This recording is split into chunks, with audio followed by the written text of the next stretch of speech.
இஸ்லாமிய வானொலி நாடகம் தனிக்குடித்தனம். எழுத்து நாடக கலை அரசன் கலைமாமணி கம்ப்யூட்டர் புகாரி.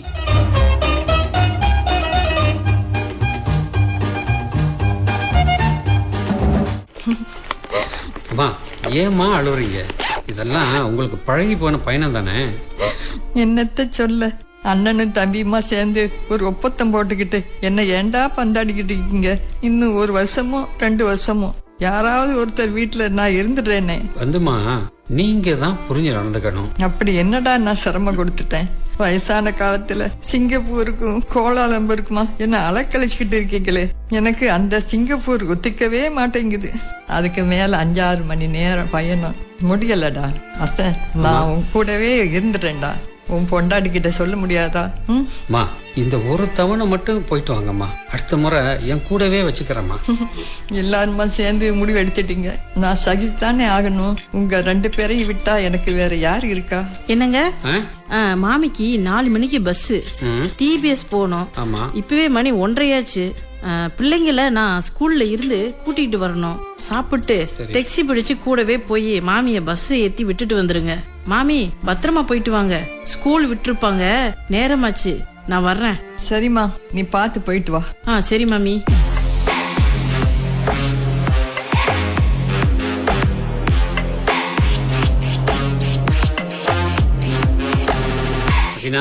என்னங்க, காலையில கிளிக்கு சாப்பாடு கொடுக்கலையா? கத்திக்கிட்டே கிடக்கு. ஒரு வாழைப்பழத்தையும் முழுசா முழுங்கிட்டு தான் இருக்கு. வீட்டுல வளர்க்கிற பறவை கத்திக்கிட்டே இருந்தா வீட்டுக்கு விருந்தாளி வர போறாங்கன்னு எங்க அம்மா சொல்லுவாங்க. வாட்ஸ்அப்ல ஏதோ மெசேஜ் வந்திருக்கு. அசினா, என்னங்க, உங்க அம்மா சொன்னது உண்மைதான் போல. எப்படி சொல்றீங்க? சிங்கப்பூர்ல இருந்து அண்ணன் மெசேஜ் அனுப்பி இருக்காரு. என்னவா? கம்பெனி வேலையா 1 வாரமா சென்னைக்கு போறாராம். அம்மாவையும் கோலாலம்பூருக்கு அனுப்பி வைக்கிறாராம். சென்னையில இருந்து வந்த பிறகு கூப்பிட்டு வாராம். அப்படியா? இப்பதானே கொஞ்ச நாளைக்கு முதல்ல மாமி அங்க அனுப்பி வச்சோம். ஆமா, உங்க அண்ணன் தானே சென்னைக்கு போறாரு. ஏன் அவரு போயிட்டு வர வரைக்கும் அந்த மகாராணி பாத்துக்க மாட்டலாமா? இல்ல ஹசீனா, கூடவே நஜ்மாவை கூட்டிட்டு போறாராம். மாமிக்கும் ஒரு டிக்கெட்டை போட்டு கூடவே சென்னைக்கு அழைச்சிட்டு போக சொல்லுங்க. ரொம்ப நாள் கழிச்சு அவங்களும் ஊரை பார்த்த மாதிரி இருக்கும். அவர் போறதே கம்பெனி வேலையா? ஏன் பொண்டாட்டியை கூட்டிட்டு போகலாம், பெத்த தாயை கூட்டிட்டு போக முடியாதா? இந்த குதர்க்கமா பேசுறது தானே வேணாங்கிறது. ஏதாச்சும் நடக்கிற விஷயமா பேசு. மாமா மவுத்துக்கு அப்புறம் அண்ணனும் தம்பியும் ஆளுக்கு 6 மாசம் வீட்டுல வச்சு அம்மாவை பாத்துக்கிறேன்னு தானே ஒப்பந்தம் பண்ணிருந்தீங்க. இப்போ மாமி இங்க இருந்து போய் 2 மாசம் தானே ஆகுது. இல்ல ஹசீனா, 3 மாசம் ஆச்சு. சரி, உங்க கணக்குப்படியே வர்றேன். வருஷத்துல 3 மாசம் தான் அவன் மாமியை பாத்துக்குவாளா? மீதி 9 மாசம் பிள்ளைங்களையும் மாமியை பாத்துக்கிட்டு நான் இங்க அல்லாடணுமா? நானும் பாத்துக்கிட்டு தான் வர்றேன். 4 வருஷமா ஏதாச்சும் சாக்கு போக்க சொல்லி ஏமாத்திக்கிட்டே வர்றா. நீங்களும் அசமந்த மாதிரி அண்ணனுக்கு தலையாட்டிக்கிட்டே இருக்கீங்க. இந்த பாருங்க, இனி அது நடக்காது. என் உடம்பும் முன்ன மாதிரி இல்ல. அடிக்கடி நெஞ்சு வலிக்குது. எத்தனை தடவை சொல்லிட்டேன். ஒரு தடவையாவது என்ன டாக்டர் கிட்ட அழைச்சிட்டு போயிருக்கீங்களா? அதை விடுங்க. மாமி ஒவ்வொரு நாளைக்கு ஒன்னொன்னா பசியார கேட்பாங்க. ஒரு நாளைக்கு சப்பாத்தி, ஒரு நாளைக்கு கோதுமை கஞ்சி, ஒரு நாளைக்கு கேவரகு புட்டுன்னு என்னால முடியலங்க, முடியல. இப்படி சொன்னா எப்படி ஹசீனா? பாவம் அம்மா நம்மளை விட்டா எங்க போவாங்க? என்னங்க, என்ன தப்பா புரிஞ்சுக்காதீங்க. ஒப்பந்தப்படி 6 மாசம் நான் பாத்துக்கிறேன். போன முறை மாமி வந்தப்போ 10 மாசம் நான் தான் பாத்துக்கிட்டேன். ஆனா நஜிமா 3 மாசம் முடியறதுக்குள்ளேயே நம்ம கிட்ட விட்டுட்டு போயிட்டு ஜாலியா ஊரு சுத்திக்கிட்டு இருக்கா. முடியாதுன்னு போன் போட்டு சொல்லிருங்க. சரி சரி விடு, நான் பாத்துக்கிறேன்.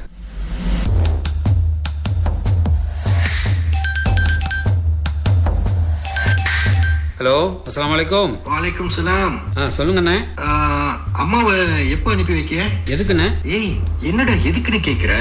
நான் தான் மெசேஜ் பண்ணிருந்தேனே. பார்த்தேன். ஆனா அது இப்ப சரிப்பட்டு வராதுண்ணே. தப்பா நினைக்காதீங்க. என் நிலைமையை புரிஞ்சுக்கிடா. என் நிலைமையை நீங்களும் புரிஞ்சுக்குங்க. 2 பேர் வீட்லயும் ஆளுக்கு 6 மாசம் அம்மாவை வச்சு பாத்துக்கலாம்னு நீங்க தான் சொன்னீங்க. நானும் உங்க பேச்சை மீறக்கூடாதுன்னு ஒத்துக்கிட்டேன். அட்லீஸ்ட் 6 மாசம் முழுசா உங்க வீட்டுல வச்சு பாத்துக்க முடியல.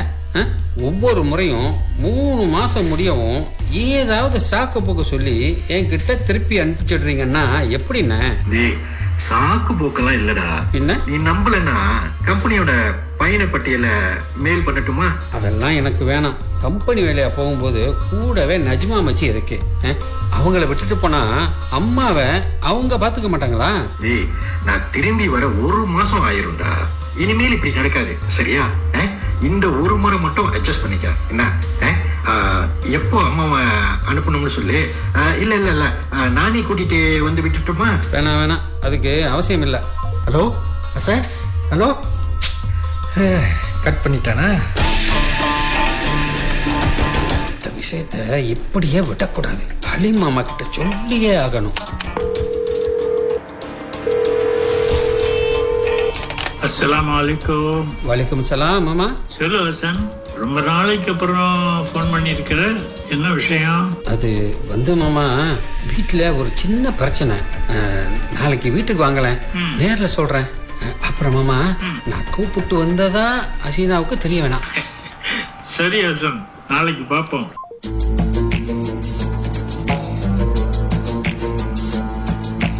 வாங்க. ஆமா, என் புது நம்பரை நீங்க தான் கொடுத்தீங்களா? யாருக்கு? உங்க மச்சி நஜ்மாவுக்கு போன் பண்ணாங்க. என்ன சொன்னாங்க? ஹசீனா, நானும் ஊருக்கு போய் ரொம்ப வருஷமாச்சு. அவர் கூட நானும் சென்னைக்கு போறேன். நான் போயிட்டு வர வரைக்கும் மாமிய பாத்துக்க. ஒரே மாசத்துல வந்துருவோம். நான் வந்த உடனே மாமிய கூட்டிட்டு போயிருவேன். பிளீஸ் ஹசீனான்னு அப்படியே கொஞ்சுறாங்க. 40 வயசாச்சு. தொந்தியும் தொப்பையமா இருந்துகிட்டு மிளிக்கிட்டு ஊர் சுத்த போறாங்களாம். இந்த பாரு, அடுத்தவங்கள இப்படி எல்லாம் பகடி பண்ண கூடாது. இறைவன் படைப்பை பழிக்க கூடாது. இது ரொம்ப தப்பு. உனக்கும் வயசாகமாலா போக போகுது. அவங்களும் நம்ம குடும்பத்துல ஒருத்தவங்க தானே. சரிங்க, ஏதோ ஆதங்கத்துல சொல்லிட்டேன், சாரி. ஆமா, உங்க அண்ணன் போன் பண்ணாராமே, என்ன சொன்னீங்க? நான் இன்னும் என்னோட முடிவை சொல்லல. முடியாதுன்னு முடிவா சொல்லிட வேண்டியதுதானே?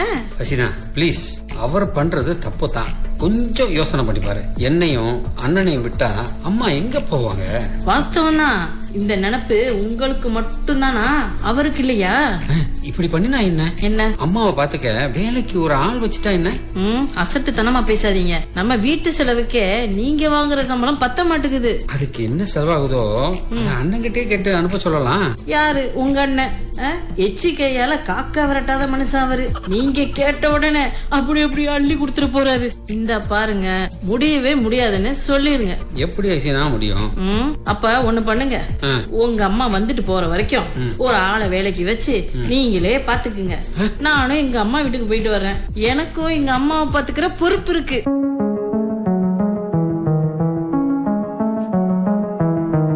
அஸ்ஸலாமு அலைக்கும். வலைக்கும் சலாம். வாங்க மாமா. சாரி, கொஞ்சம் லேட் ஆயிடுச்சு. ஹசீனா பிள்ளைங்களை டியூஷன் கிளாஸுக்கு விட்டுட்டு வர்றேன்னு சொல்லி என்ன உட்கார சொல்லிட்டு போயிருக்கா. ஹசீனா ஏதாச்சும் சொன்னாலா? சொன்னா பாருங்க மாமா, இப்படி உங்களை தனியா உட்கார வச்சுட்டு அவ பாட்டுக்கு போயிட்டா பாத்தீங்களா? பரவாயில்ல, பிள்ளைங்களை டியூஷன் கிளாஸுக்கு தானே விட போயிருக்கா. நசீரும் நஜ்மாவும் போன் பண்ணி உங்க அம்மாவை மறுபடியும் இங்க விட்டுட்டு போறத பத்தி சொன்னா. எப்படி சமாதானப்படுத்துறதுன்னு தெரியல மாமா. ஹசீனா ரொம்ப பிடிவாதமா இருக்கா. சரிப்பா, அவளுக்கு அவளோட பிரச்சனை. நசீர் அண்ணன் பண்றதும் சரியில்லை மாமா. இந்த 2 வருஷத்துல ஒரு 6 மாசம் கூட அம்மா வச்சுக்கல. 2 மாசத்திலேயே திருப்பி அனுப்பிடுறாரு. என்னையும் பாத்துக்கிட்டு, குழந்தைகளையும் பாத்துக்கிட்டு, அம்மாவையும் பாத்துக்கிட்டு அவளால முடியல மாமா.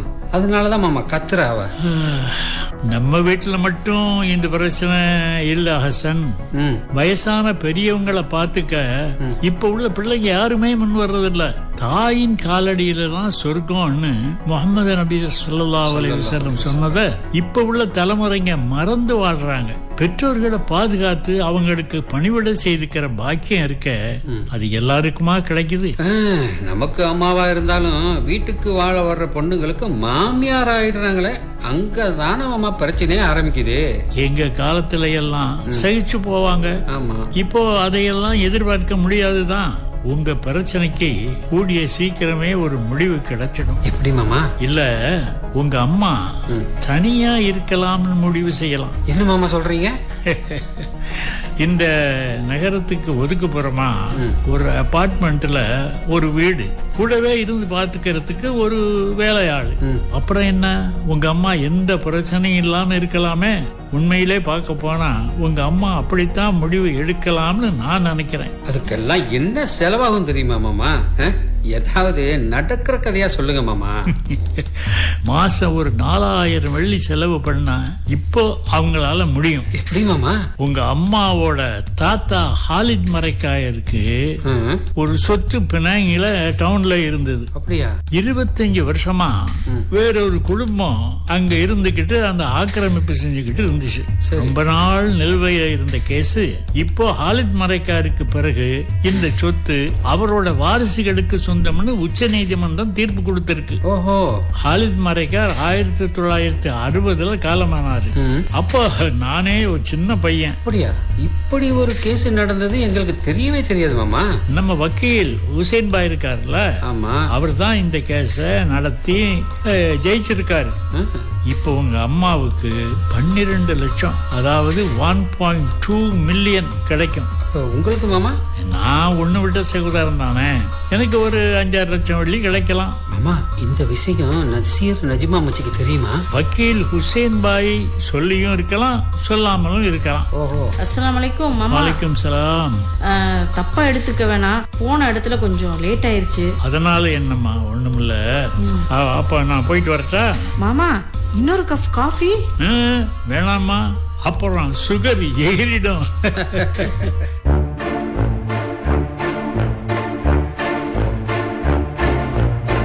என்னங்க, மாமிக்கு 12 லட்சம் வெள்ளியா கிடைக்க போகுது. உனக்கு எப்படி தெரியும்? நான் தான் அப்பவே வந்துட்டேனே. நான் ஒரு பைத்தியக்காரி, மாமிய பத்தி புரிஞ்சுக்காமவே பேசிட்டேன். சரி, ராத்திரிக்கே சிங்கப்பூர் போய் மாமியை கூட்டிக்கிட்டு வந்துருங்க. மாமியை என்ன ஒரு மகளா தான் பாத்துக்கிட்டாங்க, நான் தான் மாமியாரா பாத்துட்டேன். இனிமே அந்த தப்ப பண்ண மாட்டேங்க. போய் டிக்கெட் புக் பண்ணிட்டு வாங்க. கிளம்புங்க கிளம்புங்க, நேரமாகுது, சீக்கிரம். இவளை புரிஞ்சிக்கவே முடியலையே.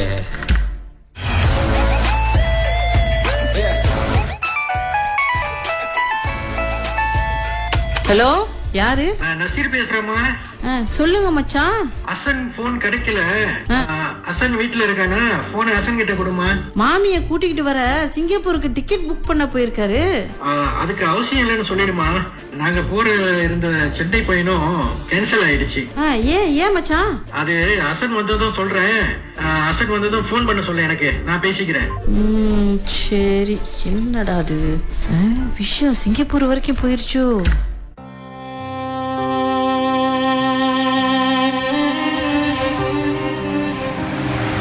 என்னங்க என்னங்க, மாமியும் ஹலீம் மாமாவும் வந்திருக்காங்க. வாங்க மாமா. அம்மா உள்ள வாங்கம்மா, உள்ள வாங்க. பேக்கெல்லாம் நான் எடுத்துட்டு வரேம்மா, நீங்க உள்ள போங்கம்மா. அசன், அதெல்லாம் அப்படியே இருக்கட்டும், முதல்ல நீ உள்ள வந்து உட்காரு. பிள்ளைங்க எல்லாம் எங்கம்மா? இந்த பக்கத்து வீட்டுல விளையாட போயிருக்காங்க மாமி. மாமி, நீங்க இன்னைக்குதான் வர்றீங்கன்னு தெரிஞ்சிருந்தா நாங்களே வந்து கூட்டிட்டு வந்திருப்போமே. அதனால என்னம்மா, அதான் வந்துட்டோமே. அசீனா, ஏன் இன்னும் நின்றுகிட்டு இருக்க? அம்மாவுக்கும் மாமாவுக்கும் கோப்பி கலக்கி எடுத்துட்டு வா, சீக்கிரம். சரிங்க சரிங்க, இந்த வரேன். நாங்க இப்பதான் குடிச்சிட்டு வர்றோம், ஒன்னும் வேணாம்மா, சும்மா இரு. இந்தாங்க, இத உங்க கையாலேயே கொடுங்க. கொடுங்க. என்ன இது மாமா? பேங்க்ல இருந்து வந்த 2 ரொக்க செக்கு. ஹசீனா பேர்ல 1 லட்சம், உன் பேர்ல 1 லட்சம் வெள்ளி. இதே மாதிரி பெரியவனுக்கும் நஜ்மாவுக்கும் ஆளுக்கு 1 லட்சம் வெள்ளி கொடுத்துட்டேன்.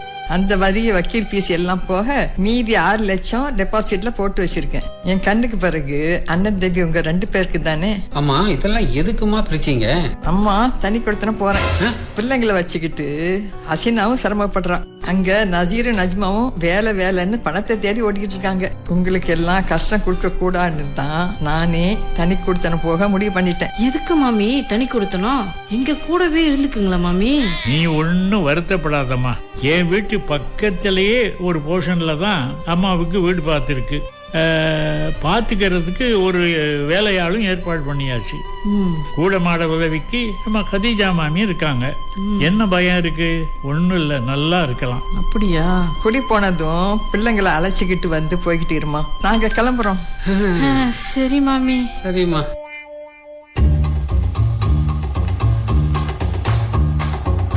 நேயர்களே, இதுவரை நாடக கலை அரசன் கலைமாமணி கம்ப்யூட்டர் புகாரி எழுதிய தனிக்குடித்தனம் இஸ்லாமிய வானொலி நாடகம் கேட்டீர்கள்.